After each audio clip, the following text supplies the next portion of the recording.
When it comes to the 2024 Dallas Mavericks, and specifically Luka Doncic, this is one of the best years in their franchise's history, as not only was Luka fantastic in the regular season and the postseason, but Dallas' team, of course, made the NBA Finals.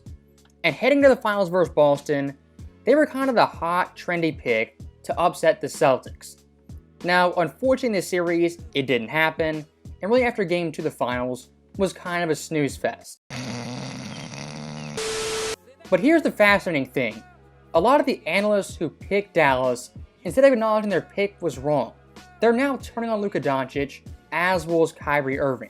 Luka is the worst all-star I've ever seen in my life. He can score the ball, he can pass the ball, he can rebound, all that. He has no effort on defense. He don't want to play defense. He don't hustle for no loose balls.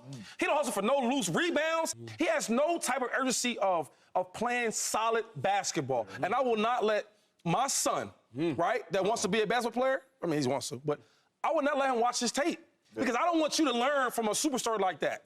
No hustle, no attitude, no care. Nothing. Are you crazy? So yes, Kyrie Irving deserves all that blame, and so does Luka. So stopping LaShawn McCoy right there, that might have been the dumbest clip I've seen all year long.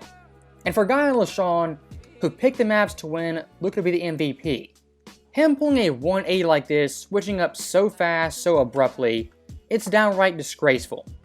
And look, when it comes to Luka in the Finals versus Boston, didn't have some transcendent series or some all-time great performance like we would have expected. He's not void of criticism, void of blame for Dallas losing. In multiple games, had bad turnovers, 8, 7, abysmal shooting from deep, and his effort on defense was highly inconsistent.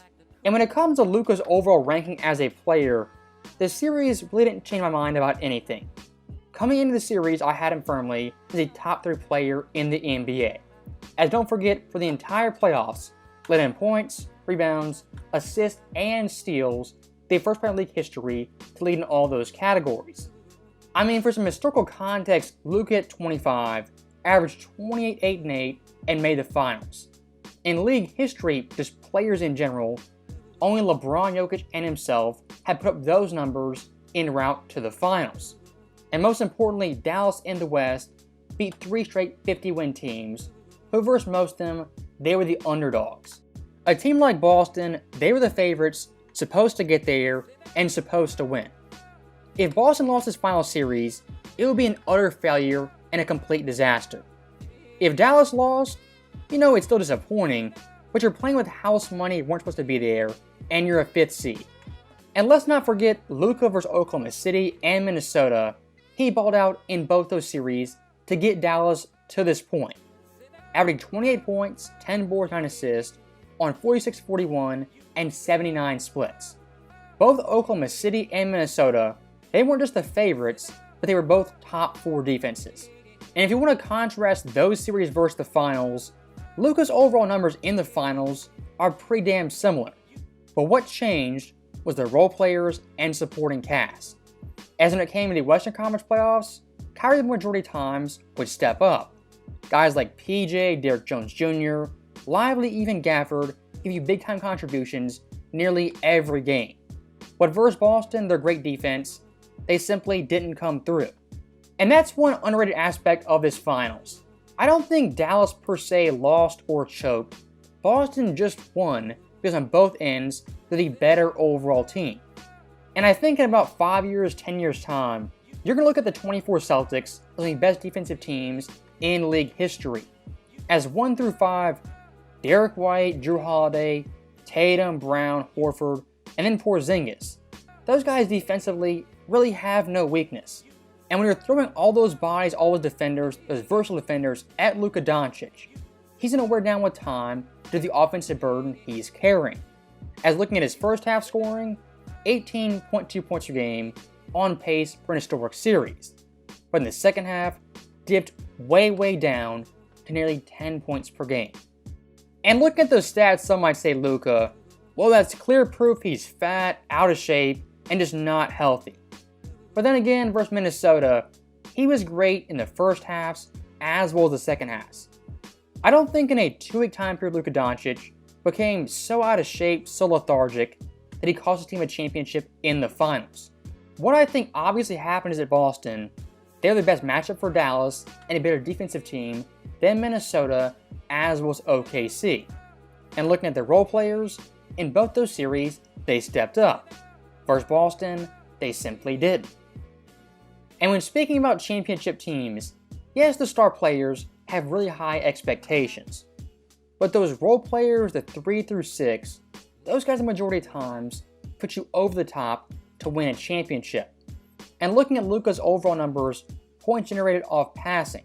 In the first round, nearly 24 points per game. Second round, nearly 23. West Finals, about 20. And the NBA Finals dipped down to under 14. Did Luka all of a sudden stop passing the rock, become a worse playmaker in the finals? Obviously not. What happened was a competition jump in Boston. And also his shooters. They were just flat out bricks in the finals. Now, looking past McCoy's comments, next up another NFL player turned analyst in Chris Canty. And his rant on Luka is just downright bizarre. I think Luka Doncic is closer to Kevin Durant than he is Dirk Nowitzki.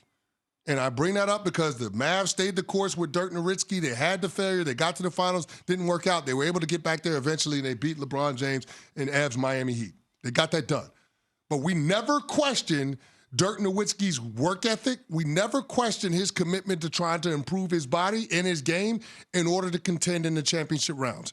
We're questioning all of those things with Luka. And those aren't recent questions if you listen to Brian Windhorst and others that have covered him since he was playing pro ball in Europe. And that's why I don't know that Luka Doncic is going to be able to win a championship as the leader on a team.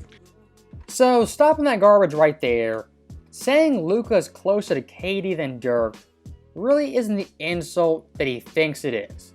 And when it comes to Nowitzki, it's a lot of revisionist history in this clip about him and his overall career.